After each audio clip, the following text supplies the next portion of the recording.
नमस्ते। हमारे साप्ताहिक कार्यक्रम अशोक वानखेड़े साहब के साथ बातचीत में आपका स्वागत है। अशोक भाई, भारत को ने मतलब जो करना था उसको बिल्कुल प्रिसाइज़ली किया और इसके 2 भाग हैं, हम लोग 2 भाग में इसकी बात कर लेंगे। एक तो जो घटना हुई उस पे, लेकिन मुझे लगता है उससे पहले हम लोग थोड़ी बात कर लें जो प्रेस कॉन्फ्रेंस हुई। मुझे एक बात ये अच्छी लगी कि प्रेस कॉन्फ्रेंस में जब आज भारत ने के नेतृत्व ने भारत के ने अपने रक्षा विभाग को और अपने विदेश विभाग को उनके हिसाब से काम करने दिया, तो शायद इससे बेहतर प्रेस कॉन्फ्रेंस भी नहीं हो सकती थी, क्योंकि विक्रम मिस्री ने सिलसिलेवार किस तरह से पाकिस्तान का उस केस को प्रेजेंट किया। और दूसरा, जब कर्नल सोफिया कुरैशी और विंग कमांडर व्योमिका सिंह ने प्रेस कॉन्फ्रेंस की, बहुत मैसेजिंग थी, बहुत कंटेंट था, उसका तत्परता थी, भारत की प्रिपेयर्डनेस शो कर रही थी। और मुझे इसके साथ साथ 2 चीजें और हो रही थी कि भारत की वुमेन पावर जो है, वो जब मौका पड़ेगा तो उस मौके पे वो भारत के किसी भी रक्षा जो अधिकारी हैं उनसे सेकंड नहीं है। और दूसरी तरफ हम आपस में जितना लड़ते रहे, जात के नाम पे, धर्म के नाम पे, क्षेत्र के नाम पे, लेकिन जब मौका पड़ेगा तो ये सारी चीजें भूल के हम एक साथ खड़े हो जाए। कल कर्नल सोफिया कुरैशी और विंग कमांडर व्योमिका सिंह इसका एक बड़ा उदाहरण। अशोक भाई, आपका पहला कमेंट। आनंद जी, सबसे पहले हम भारतीय फौज को सैल्यूट करते हैं। हम सैल्यूट करते हैं 140 करोड़ देशवासियों को कि उन्होंने लगातार सरकार के प्रति विश्वास दिखाया और अपना प्रेशर बनाए रखा कि हमको कुछ चाहिए, हमको न्याय चाहिए। तीसरा, मैं भारतीय नेतृत्व को भी नमस्ते करता हूं, सलाम करता हूं कि उन्होंने वो राजकीय इच्छा शक्ति दिखाई। अब आते हैं पहलगाम के हमले पर। शायद ये पहला हमला था भारत में जहां आतंकी इतने अंदर तक घुसे और उन्होंने पुरुषों को मारा, धर्म पूछ के मारा। और जो महिलाएं थी, युवा महिलाएं थी, उसमें 6 कपल तो हनीमून के लिए आए थे जिन्होंने शादी का 1 सप्ताह के बाद जिंदगी नहीं देखी। उनको ये बताया कि जाके बता देना आपके वजीर आजम मोदी जी को कि हमने मारा है। ये मैसेज था और ये बहुत दर्दनाक, ये कोई आर्मी का इनकाउंटर नहीं था कि हमने 4 आतंकी मारे तो 2 जवान शहीद हो गए, चलो ठीक है, ये तो लड़ाई है। लेकिन नागरिक जिनको कोई दोष नहीं, वो पर्यटन के लिए गए और उसी वहां पर घात लगा के इन्होंने पीठ में छुरा घोंपा। तो सबसे पहले कई महिलाओं का सिंदूर पोंछा गया उनको जिंदा छोड़ के। एक होता है कि सबको मार दिया, पत्नी भी मरी, पति भी मरा, चलो जिंदगी हो गई, खत्म हो गई दोनों। लेकिन उन्होंने पति को मारा, पत्नी को छोड़ दिया और ये मैसेज देने के लिए। तो सबसे पहले इस ऑपरेशन का नाम ही सिंदूर रख के एक मैसेज गया, क्योंकि सिंदूर की जो महिला अपने मांग में भरती है उसकी हमारे भारतीय संस्कृति में बहुत बड़ी पहचान है। आपने सिंदूर मिटाने का प्रयास किया, हम आपको धरती से मिटा देंगे, यह मैसेज था। दूसरा, उन्होंने महिलाओं को कहा था कि आप जाके कह देना आपके वजीर आजम को कि हमने मारा। तो उनको जवाब महिलाओं ने ही दिया। दोनों महिला, एक एयरफोर्स की विंग कमांडर व्योमिका सिंह और आर्मी की कर्नल सोफिया कुरैशी, इन दोनों ने ही आज ब्रीफिंग में यह तमाम विश्व के तमाम ऐसे आतंकवादी, दहशतगर्दी लोगों को मैसेज दिया कि तुम हमारे महिलाओं को कहते हो कि वजीर आजम को बताओ, हम तुम्हें महिला भारत की बताते हैं कि तुम्हारी औकात क्या थी और हमने क्या कर दिया। यह दूसरा मैसेज। तीसरा मैसेज, आपने हिंदू और मुस्लिम के पूछ के मारा, तो आपके पूछने से आपने एक बहुत बड़ा गेम प्लान खेला जिससे भारत में हिंदू मुसलमान के झगड़े शुरू हो जाए और दंगे हो जाए। और कुछ पाकिस्तान की भाषा बोलने वाले लोग हमारे देश में थे कि मुसलमानों की दुकान पे बहिष्कार करो, उनका माल बहिष्कार करो, कश्मीरियों को हॉस्टल से बच्चों को निकाल के भगा दो। ये वो लोग थे जो पाकिस्तान के लिए काम कर रहे थे। लेकिन 145 करोड़ के इस देश ने आनंद जी सैल्यूट करता हूं मैं इसको, पाकिस्तान का ये गेम प्लान भी फेल करवाया। और जब हमारी मातृशक्ति, स्त्री शक्ति जब जवाब देने के लिए आई, तो एक मुस्लिम समाज के और एक हिंदू समाज के बेहतरीन मैसेजिंग। आर्मी में जात धर्म, आर्मी का धर्म नहीं होता। आर्मी का धर्म बस देश की रक्षा करना होता है। वहां हिंदू मुसलमान नहीं होता, वहां ऊंच नीच नहीं होता, वहां पैसे वाला और गरीब और रईस नहीं होता। और ये गुजरात की बेटी है, ये जो कुरैशी है सोफिया, ये तीसरी पीढ़ी है।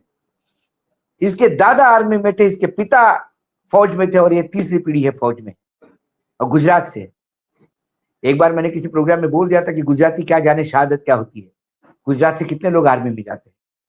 तो एक रिटायर्ड ऑफिसर का मुझे फोन आया कि I am from Gujarat and I serve the army. कभी मत कहना कि गुजराती लोग आर्मी में नहीं होते। और आज इस गुजरात की इस बेटी ने बता दिया कि उस बापू के धरती से एक बेटी ऐसी भी आ सकती है कि जो सड़े तोड़ सामने जवाब देगी। अब जब ये स्ट्राइक हुई तो जो मुझे इंफॉर्मेशन जो अभी लगातार लोगों से बात करके मिल रही है कि बेसिकली रॉ ने करीब करीब 21 डेस्टिनेशन फाइनल कर दिए थे।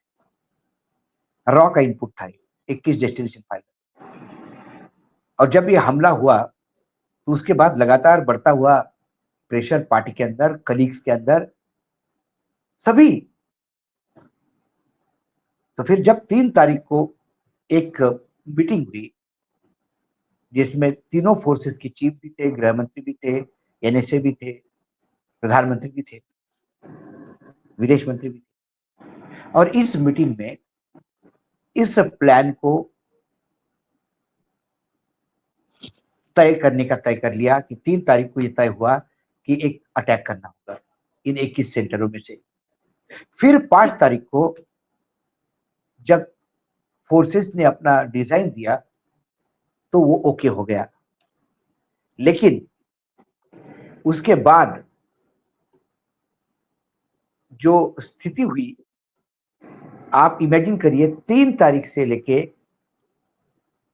7 तारीख तक, मतलब 4, 5, 6, 7, 4 दिन तक इस ऑपरेशन में जो लोग लॉजिस्टिक प्लानिंग कर रहे थे वो अपने ऑफिस से घर नहीं गए।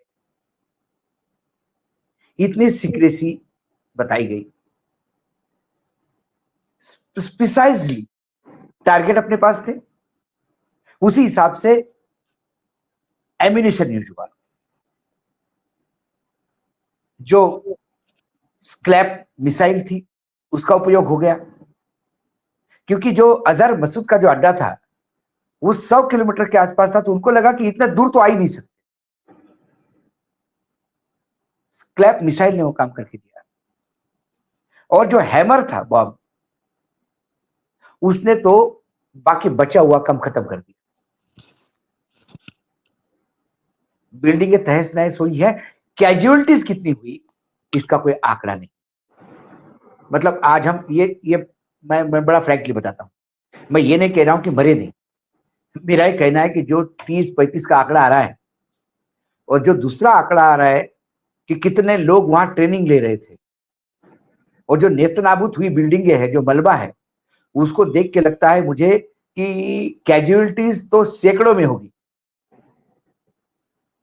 ये 2 फिगर में नहीं है, ये 3 फिगर, टचिंग 4 फिगर भी बोला तो कोई अतिशयोक्ति नहीं होगी। इतनी बड़ी कैजुअलिटी का मतलब पहली बार इतनी बड़ी कैजुअलिटी हुई है किसी सर्जिकल स्ट्राइक में। विश्व में कई सर्जिकल स्ट्राइक हुए हैं, ओसामा बिन लादेन पे भी सर्जिकल स्ट्राइक हो गया, लेकिन वहां पे भी इतनी कैजुअलिटीज नहीं हुई है जितनी कैजुअलिटीज इस सर्जिकल स्ट्राइक में हुई। प्रिसाइजली जो अजहर मसूद थे, इसका तो जिंदगी गई लोगों की मांग उजाड़ते हुए, जिन लोगों को मारते हुए।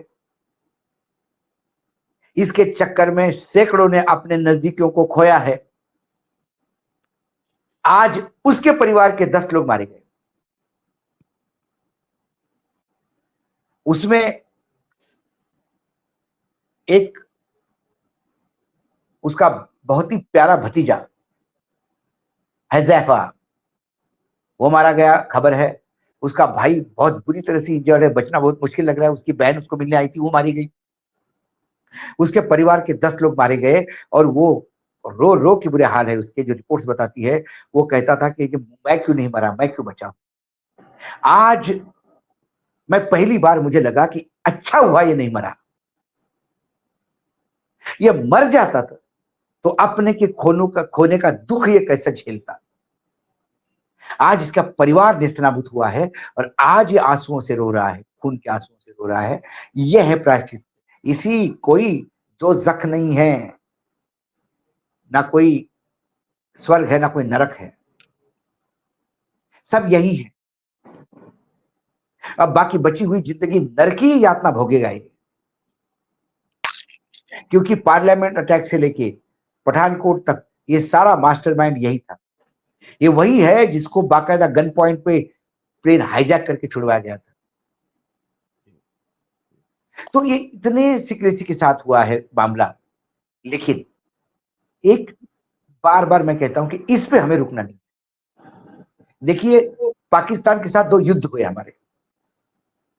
दोनों युद्ध में पाकिस्तान हारा।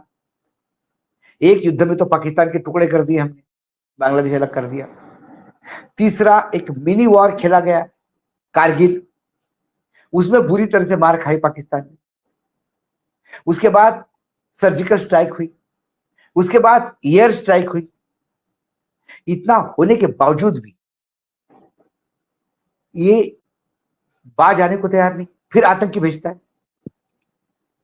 इसकी हालत रावण जैसी हो गई। एक सर उड़ाओ तो फिर उगाता है, दो सर उड़ाओ तो फिर उगाता है। अब समय है इसके नाभि का छेद करने का। मात्र हम इसका इंतजार ना करें कि हमारे यहां 2 फिगर में 3 फिगर में लोग मरे तो ही हम रिएक्ट करें। पुलवामा हुआ तो हम रिएक्ट करते, या पहलगाम हुआ तो हम रिएक्ट करते। जो मेरा व्यक्तिगत सोच है, हमें एक भी मेरा सैन्य का किसी भी फोर्सेस का एक जवान हो या कोई भी भारतीय सिविलियन हो, एक भी यदि आतंकियों का गोली का शिकार होता है, आतंकियों के हमले का शिकार होता है, तो इतने ही बड़े पैमाने पर सर्जिकल स्ट्राइक होने चाहिए, तब जाके पाकिस्तान बाज आ जाएगा या पाकिस्तान को नेस्तनाबूद करना पड़ेगा। ये वो सांप है, जब तक इसका फन पूर्ण रूप से कुचल के इसको मारोगे नहीं, तब तक ये इसको जिंदा छोड़ना मतलब फिर से इसको तैयारी के साथ अपने पे अटैक करने के लिए जगह देना। और ये बार बार हो रहा है, 1962 से हो रहा है। उसके पहले जब अलग हुआ तब ये जो पाक ऑक्यूपाइड कश्मीर जो हमारा हमारा अपना हिस्सा है, वो भी इन्होंने वैसा ही किया जो काबिलिये भेज के जब देश आजादी हुआ था, बस उन्होंने वो कब्जा कर लिया। तो कुल मिलाकर आज का दिन हमारे आर्मी का दिन है। आज का दिन आतंक के खिलाफ लड़ने का दिन है। आज का दिन पूरे विश्व में आतंक के खिलाफ एक मैसेज जाने का दिन है। और आज का दिन ये भी है कि मैं हमेशा कहता हूं कि machine doesn't matter, what matters is the man behind the machine. हवाई जहाज तो बहुत अत्याधुनिक होते हैं, लेकिन उस हवाई जहाज चलाने वाले जाबाज पायलट जिस देश के पास है, वो देश स्कोर करता है। आज हमारे देश के पायलटों ने बता दिया कि प्रिसाइज टारगेटिंग किसको कहते हैं। हमारे देश के जाबाज पायलटों ने बता दिया कि अंदर घुस के मारने का जो जज्बा है, जो हिम्मत है, वो किसमें हो। इसके पहले हम ही सरकार को कोसते थे बाकायदा, और मुझे कोई उसमें गलत भी नहीं लगता, क्योंकि मैं वाटर स्ट्राइक किया, मैं डिजिटल स्ट्राइक किया, उनके यूट्यूब चैनल रोके, उनका वो उसके हैंडल रोक दिए ट्विटर के, उनकी वेबसाइट ब्लॉक कर दी। इससे थोड़ी बाज आएंगे ये लोग। इससे अजहर मसूद को फर्क नहीं पड़ता। पाकिस्तान के लोग पानी से प्यासे मर जाए, अजहर मसूद को क्या फर्क पड़ता है। हैवान और राक्षस है वो। उसको आज फर्क पड़ा जब उसका परिवार खत्म हो गया। इनको उसी भाषा में सबक सिखाना होगा जिस भाषा को ये समझते। अशोक भाई, मैं एक चीज और इसलिए कह दूं कि एक और प्रूफ बिल्कुल ठीक से उसको विक्रम मिस्री साहब ने बहुत सिलसिलेवार किया कि दुनिया की टेररिस्ट की कैपिटल बना हुआ है और उनकी शरण स्थली पाकिस्तान बन गया। ये बिल्कुल स्पष्ट हो गया। पाकिस्तान के एलईटी का खुद जो है वो है, टीआरएस कह रहा है कि हाँ हमने किया है, आप एलईटी को वहां बिठाए हुए हैं अपनी गोदी में। तो मुझे लगता है कि ये भी एक बड़ी जीत हमारी ये भी है कि नहीं हमारा, बिल्कुल। जी, दुनिया के देखिए सामने जब, ये हमला हुआ तो ऐसा नहीं कि अनक्लेम्ड हमला था, उन्होंने क्लेम किया हमने किया। वो कहां से ऑपरेट होते हैं? आज अफगानिस्तान से रशिया चला गया, अमेरिका का इंटरेस्ट खत्म हो गया, जो वहां भाड़े के टट्टू थे लड़ रहे थे, तालिबान ने उनको पुश कर दिया, वो सब उनकी शरण ग्रह जो है वो पाकिस्तान है, पाकिस्तान उनको उपयोग में आता है। पाकिस्तान को भारत के साथ छद्म युद्ध बंद करना, पाकिस्तान छद्म युद्ध करेगा, भारत एक्चुअल युद्ध करेगा।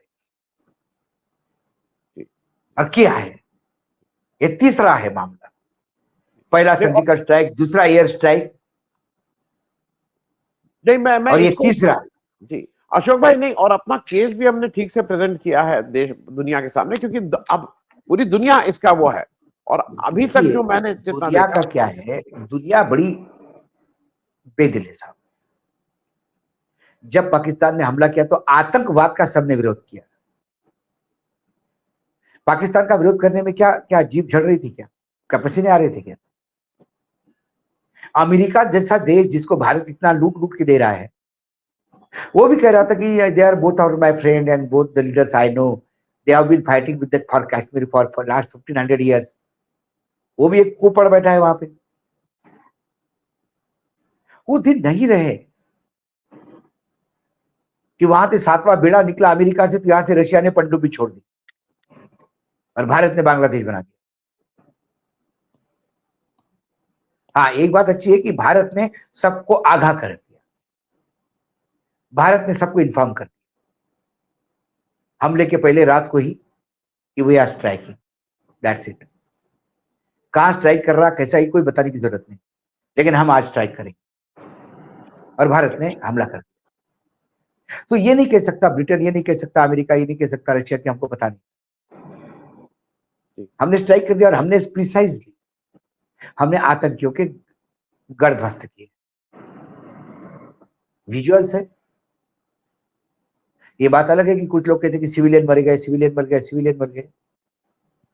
और मैं तो चलो भारत सरकार नहीं बोल सकती, आर्मी नहीं बोल सकती, मैं तो और भी आगे बेशर्म होकर कहूंगा कि मरे तो मरे, मेरे यहां सिविलियन मरते तो मेरे यहां जो 23-28 लोग मरे वो कौन थे?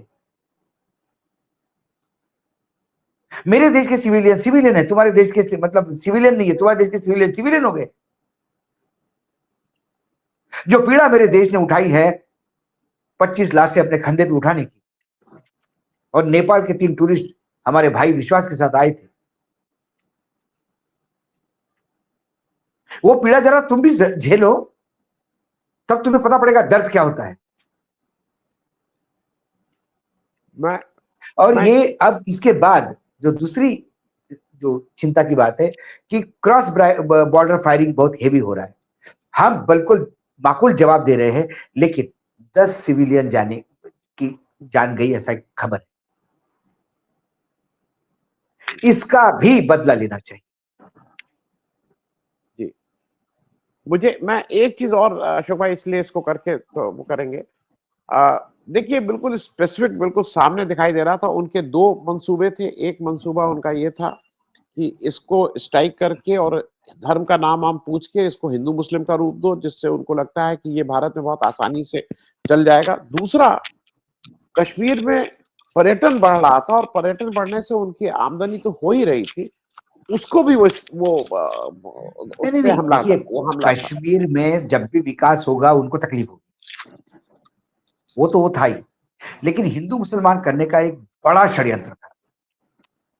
और अब सरकार ने जब ये सब मामले शांत हो जाए तो उन लोगों को ढूंढना चाहिए जो पाकिस्तान की भाषा बोल रहे थे, हिंदू मुस्लिम करो, हिंदू मुस्लिम करो, कश्मीरियों को भगा दो, कश्मीरी स्टूडेंट पे हमला बोल दो, मुसलमानों की दुकानों को चिन्हित करो, मुसलमानों का बहिष्कार करो।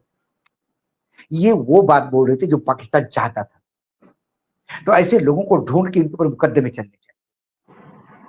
हम बार बार, हम लगातार पहले दिन से कह रहे थे कि हिंदू मुसलमान नहीं है, आतंकी कोई हिंदू मुसलमान नहीं होता। नरेंद्र मोदी जी का अपना खुद का वक्तव्य है कि आतंकवादियों को कोई धर्म नहीं होता। वो सिर्फ इंसानियत के दुश्मन होते हैं। मारे गए लोगों में कश्मीर के मुसलमान भी मारे गए, तो क्या कहेंगे हम? जो लोग बचे उनको पूछो किसने बचाया, उन्हें मुसलमानों ने बचाया। और आप कहते हो कि मुझे कलमा पढ़ना पड़ेगा, आप कश्मीर जाना है तो? आप इसको सीधा राजनीति की रोटी सेकने के लगे। ये इन लोगों को ढूंढना पड़ेगा। ये है पाकिस्तान के सही मायने में एजेंट, जो पाकिस्तान की भाषा बोल रहे थे, यहाँ पे आतंकियों की भाषा बोल रहे थे, हिंदू मुसलमान हिंदू मुसलमान। जी। मैं अशोक भाई एक और चीज की तरफ ध्यान जरा आपका खींच लूं, और वो ये है कि देखिए अमेरिका को भी जवाब तो इसलिए देना है कि उनके वाइस प्रेसिडेंट जेडी वेंस थे, और बहुत से लोगों का मामला ये था, कहना ये है जो इसके विशेषज्ञ हैं, कि पाकिस्तान ने इसकी टाइमिंग ऐसी की थी जब जेडी वेंस हो, और ये भी मैसेज दे दें कि अमेरिका हमारे साथ खड़ा है। तो थोड़ा अमेरिका को भी जी सफाई तो देनी है। हमें हमें इंटेलिजेंस इनपुट था, लेकिन सर अमेरिका में किससे बात करें? अमेरिका में एक ऐसा लहरी आ गया है कि अनगाइडेड मिसाइल है, कल पता नहीं वो क्या बोल देगा, किसके बारे में किसका फेवर ले लेगा और किसको गाली देगा।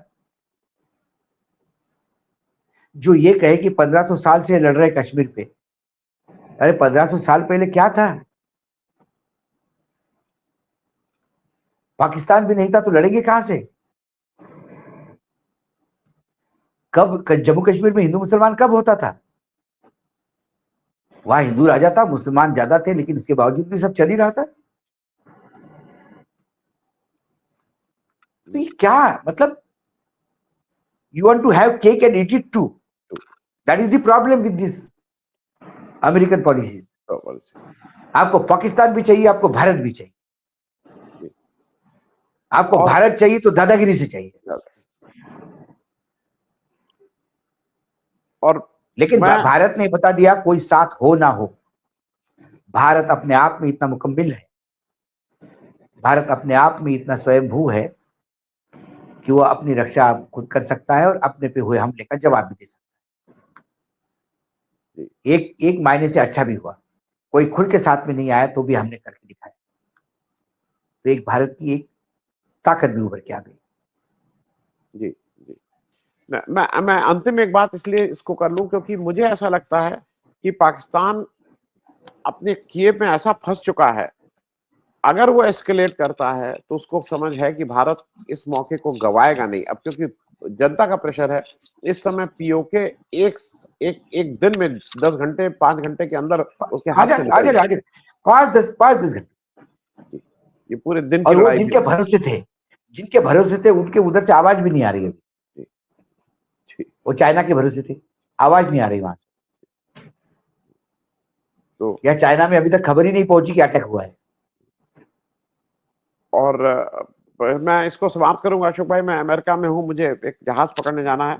मैं सिर्फ एक चीज कहूंगा अशोक भाई, हमको और आपको और सबको, कि भाई इस समय देश एक है, इसका राजनीतिकरण कोई भी पार्टी ना करे, हाथ जोड़ के मैं निवेदन बार बार कह रहा हूं इसका राजनीतिकरण नहीं करना चाहिए। और मैं इस देश में जो एक स्टेट्समैन पॉलिटिशियन थे अटल बिहारी वाजपेयी, उन्हीं को मैं कोट करता हूं।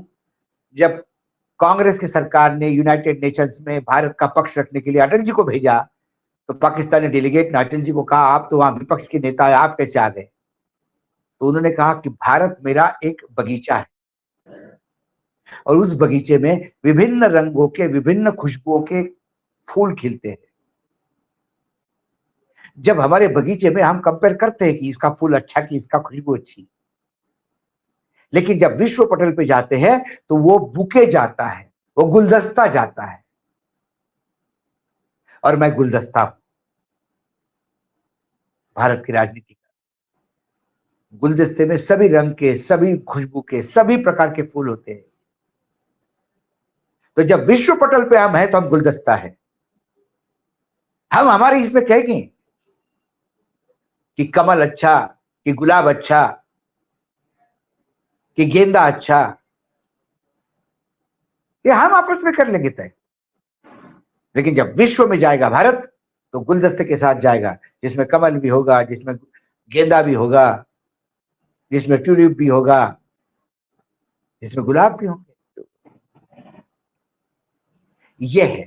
इसलिए जब भारत की अस्मिता का सवाल आता है, भारत पे आक्रमण का सवाल आता है, तो इस देश ने हमेशा, कोई भी सरकार हो, इसके पीछे दृढ़ता से खड़ा हुआ दिखाई देता है।